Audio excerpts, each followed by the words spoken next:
Hi, everybody. It's Pastor Audra. I'm super excited to be with you again and talk about our Parenting in 5 series. If you're new with us, I just want to let you know that we are doing these little 5-minute videos.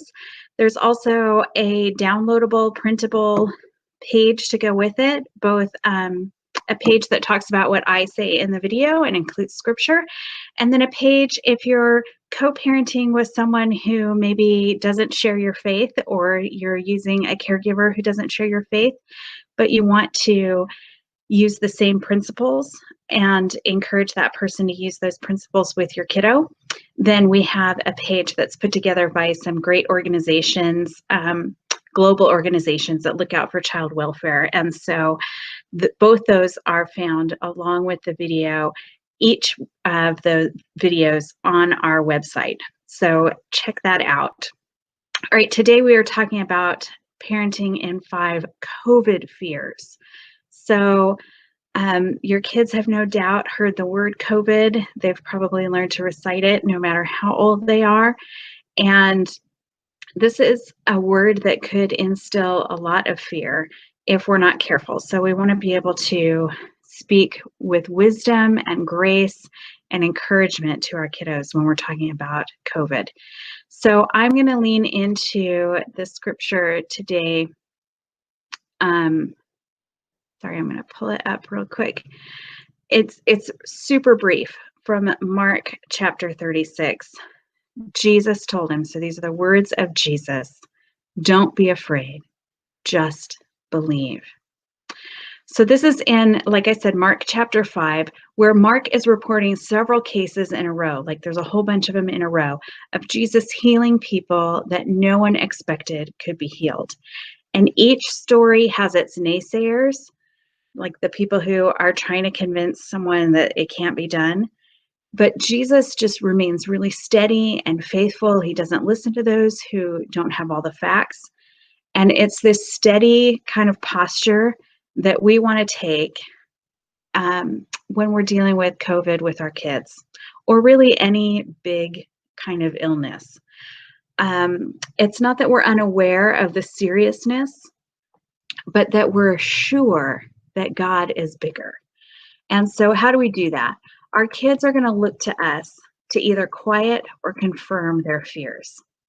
And they're going to see how we feel about things, not so much by what we say, but by how we behave.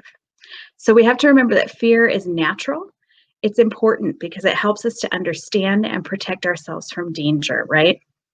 Each time fear rises up, we want to let it remind us, follow the safety guidelines, eat well, whatever it is that we're concerned about, not smoking or not drinking or watching for cars before we cross the street, right?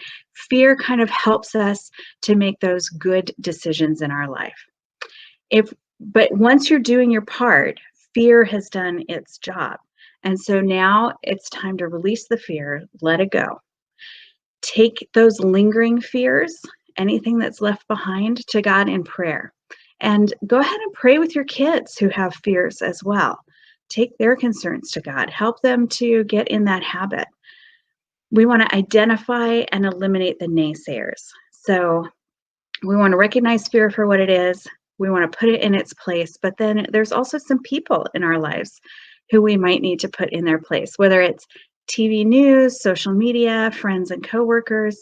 They can move very quickly from good sources of reliable information to really a connection or a contribution of fear and anxiety in our lives. So we want to just limit our exposure to those sources that don't make us feel better after we've spent time with them. We want to watch and listen for cues from our kids when they've had too much.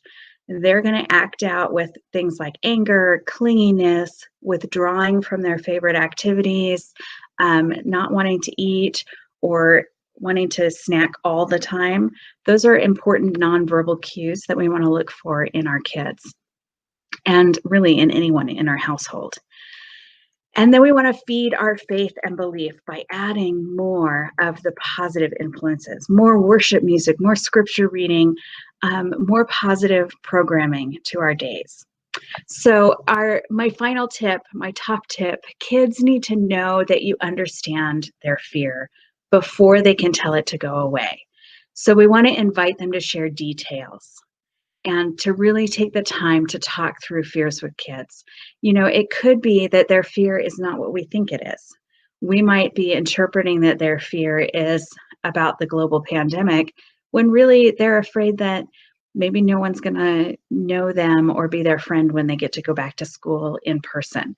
So it's important to really listen and let them give voice to their fear, and that way they can then let it go because they've processed it with you.